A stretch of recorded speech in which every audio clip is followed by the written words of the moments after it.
علی بھائی، آج کا پہلا سوال ہے۔ ہمارے ہاں عموماً میت کو قبر میں دفنانے کے بعد اس کی قبر پر پانی یا گلاب کے عطر کا چھڑکاؤ کیا جاتا ہے، پھر گلاب کے پھولوں کی پتیاں بھی ڈالی جاتی ہیں، اور اگر قبر کسی بزرگ کی ہو تو اس پر چادر وغیرہ ڈالی جاتی ہے۔ اسی طرح قبر میں عہد نامہ رکھنا کہاں تک درست ہے؟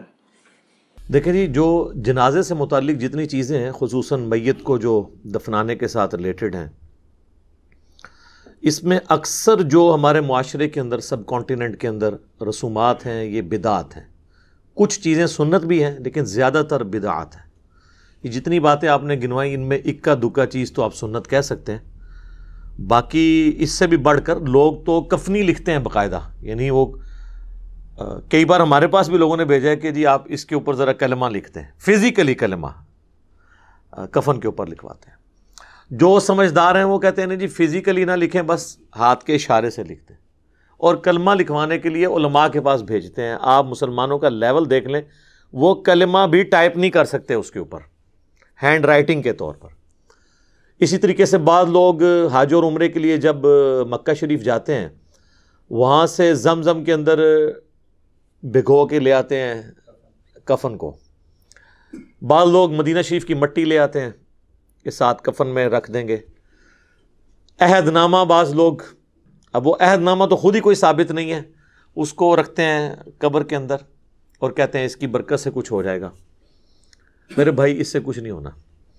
صحیح بخاری اور صحیح مسلم کی متفق علیہ حدیث ہے کہ اللہ کے محبوب صلی اللہ علیہ وآلہ وسلم نے فرمایا، انسان کے 3 دوست ہیں، قبر میں صرف ایک ہی ساتھ جاتا ہے اور وہ اس کے اعمال ہیں۔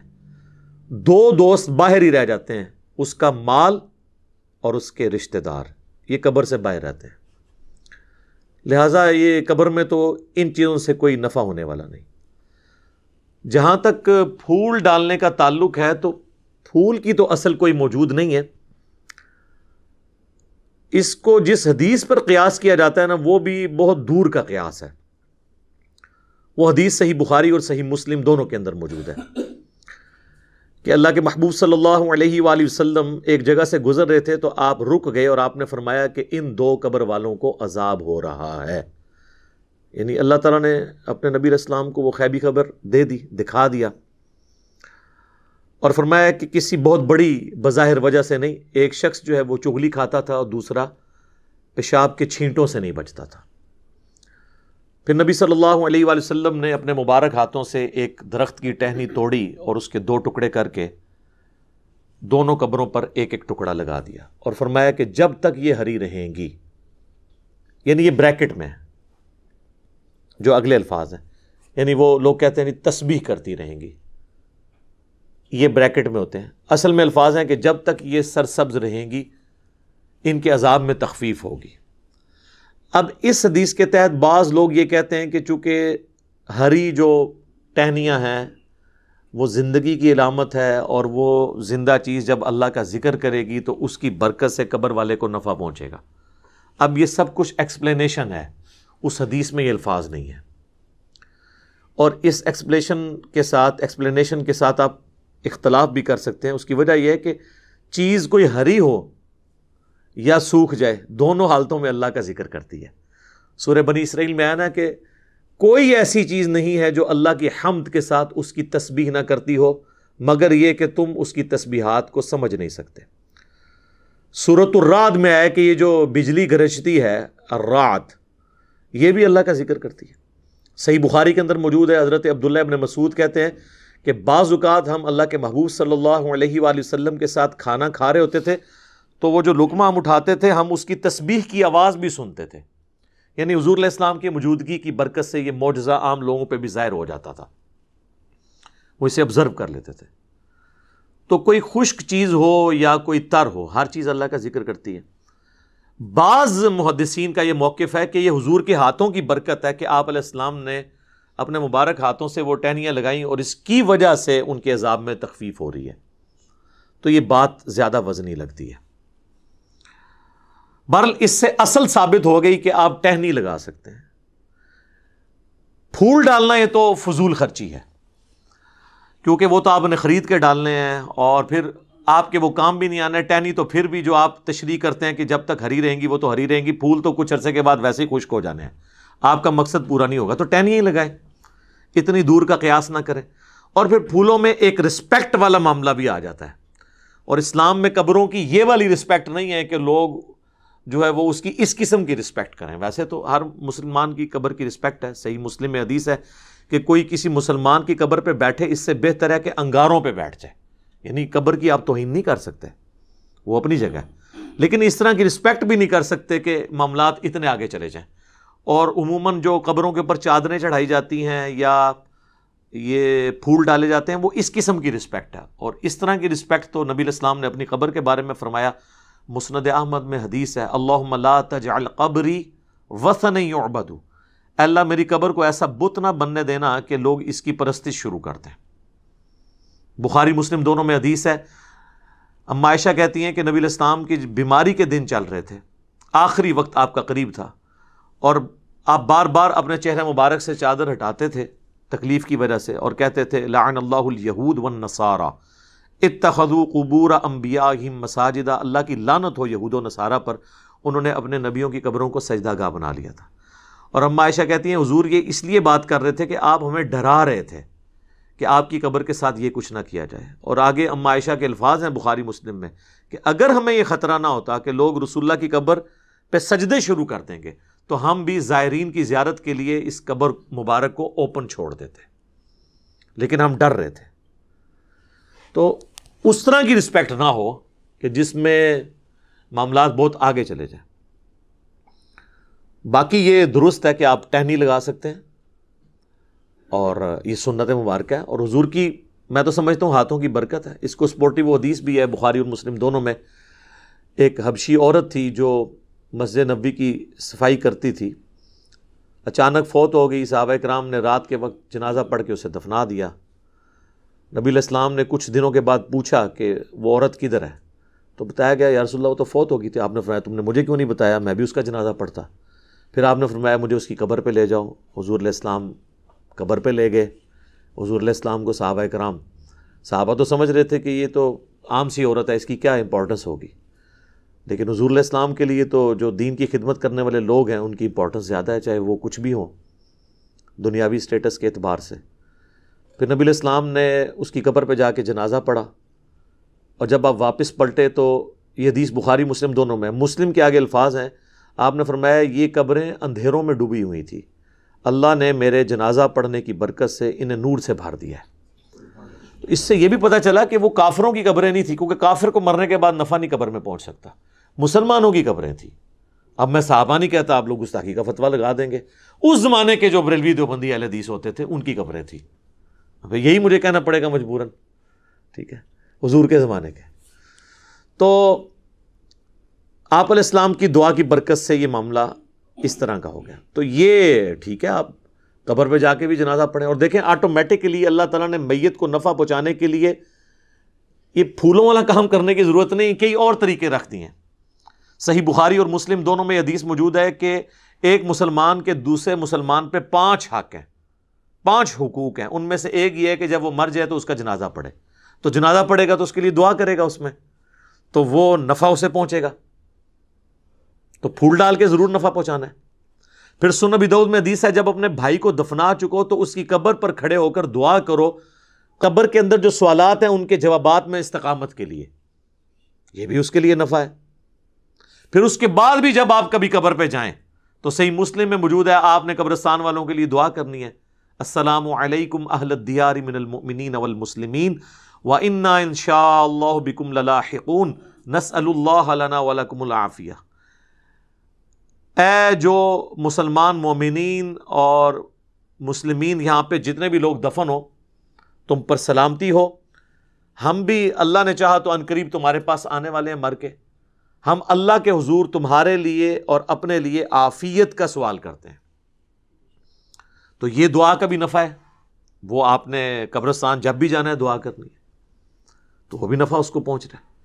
اس کے علاوہ کچھ رسومات ہیں وہ بھی صحیح ہے, جس طرح صحیح مسلم میں حدیث ہے کہ حضرت عمر بن عاص کی جب موت کا وقت قریب آیا تو بڑی لمبی وہ حدیث ہے, وہ یوٹیوب پہ میرا کلپ بھی ہے, عمر بن عاص کی موت, تو اس میں وہ کافی دردناک حدیث ہے. اس کے اینڈ پہ الفاظ ہیں جب میں مر جاؤں تو میری میت کے ساتھ کوئی نوحہ کرنے والی عورت نہیں لے کے جانی ساتھ، نہ کوئی آگ لے کے جانی ہے، اور جب مجھے دفنا چکو تو میری قبر پر پانی چھڑک دینا۔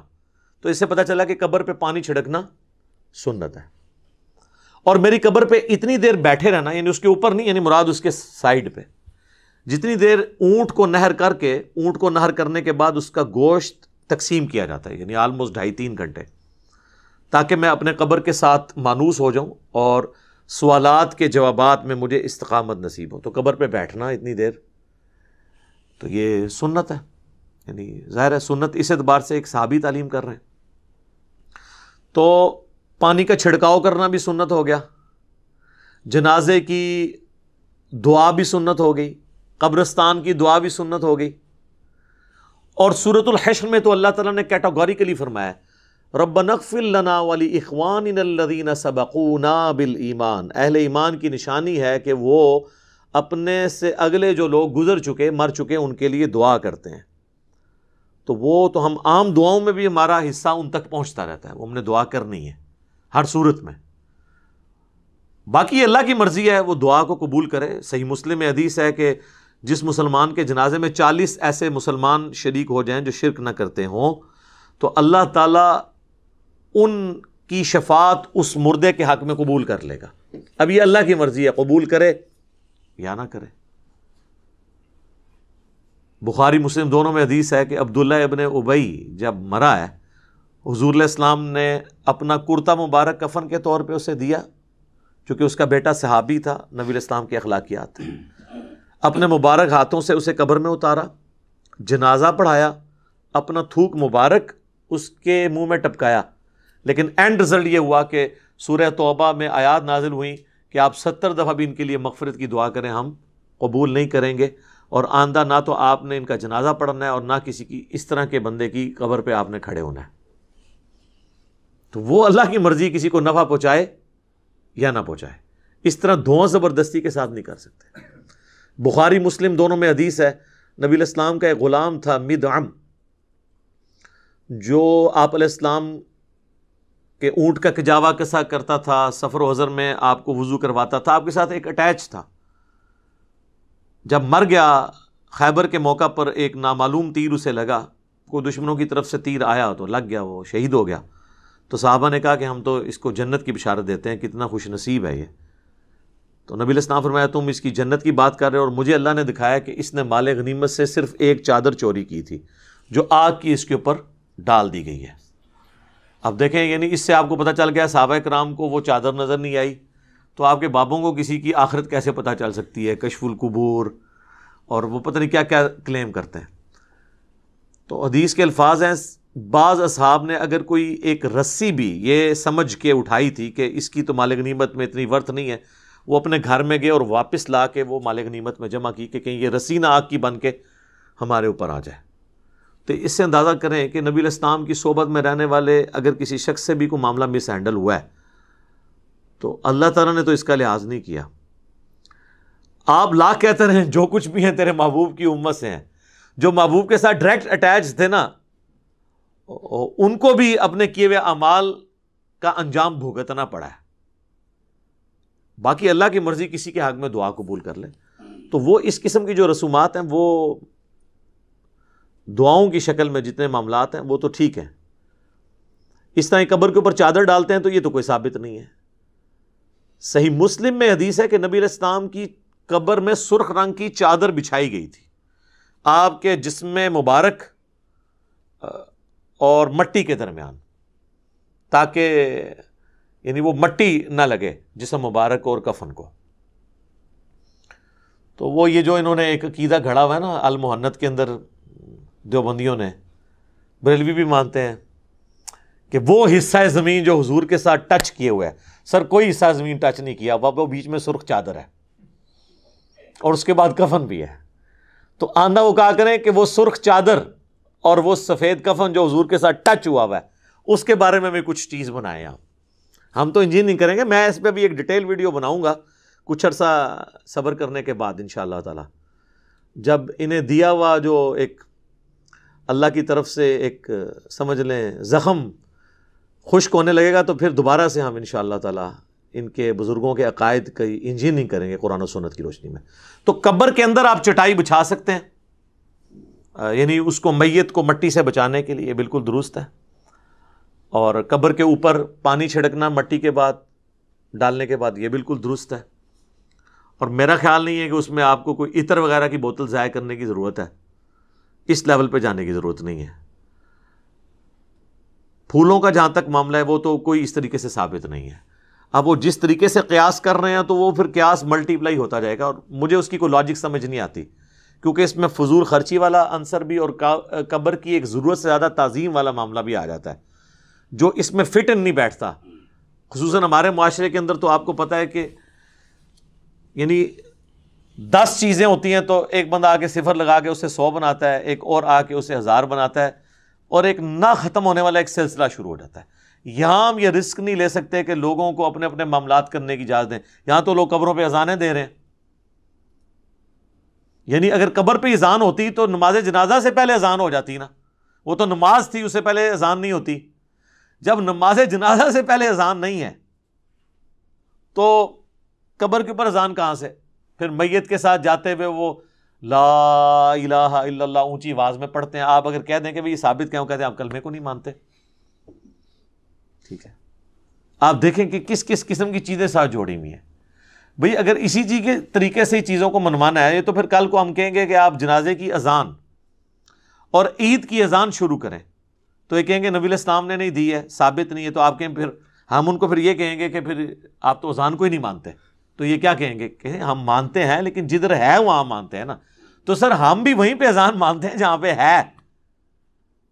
اور پھر بلکہ وہ انگلی رکھ کے وہ فقہ حنفی کی کتابوں میں دیوبند اور بریلوی دونوں کے بزرگوں نے لکھا ہوا ہے کہ آپ انگلی رکھ کے تلقین کریں.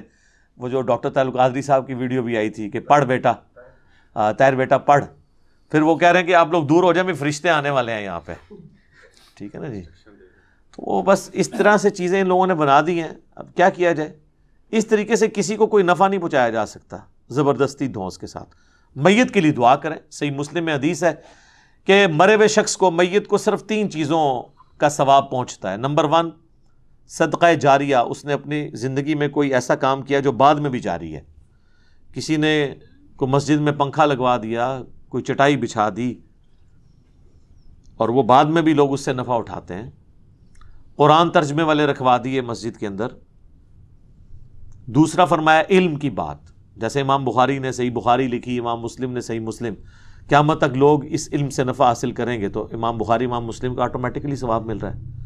اور تیسرا فرمایا نیک اولاد جو اس کے لیے دعا کرتی ہے اس کا بھی ثواب ملے گا.